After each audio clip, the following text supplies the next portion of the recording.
పచ్చకర్పూరంతో ఉపయోగాలు. పచ్చకర్పూరాన్ని కుంకుమలో కలిపి నుదుటికి పెట్టుకుంటే సాక్షాత్ వెంకటేశ్వర స్వామి అనుగ్రహం పెరుగుతుందని, పచ్చకర్పూరం కుంకుమ పువ్వు కలిపి డబ్బు పెట్టెలో పెడితే ఎక్కువ ధనలాభం కలుగుతుందని, వ్యాపారులు ప్రతిరోజు కర్పూరాన్ని కుంకుమ నుదుటికి పెట్టుకుంటే ఆ రోజు ఎక్కువ వ్యాపారం జరుగుతుందని, పచ్చకర్పూరాన్ని తీపి పదార్థాలకు కలిపి దేవునికి నైవేద్యం పెట్టి దానం చేస్తే ఇంట శుభకార్యాలు త్వరగా జరుగుతాయని, పచ్చకర్పూరంతో హోమం చేస్తే వశీకరణ శక్తులు వస్తాయని,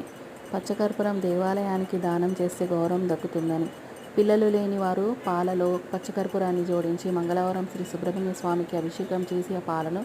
త్రాగుతూ ఉంటే అన్ని రకాల గర్భదోషాలు నివారణ అయి సంతానం కలుగుతుందని, పచ్చకర్పూరాన్ని బ్రాహ్మణులకు దానం చేస్తే అన్ని పనులు త్వరగా జరుగుతాయని,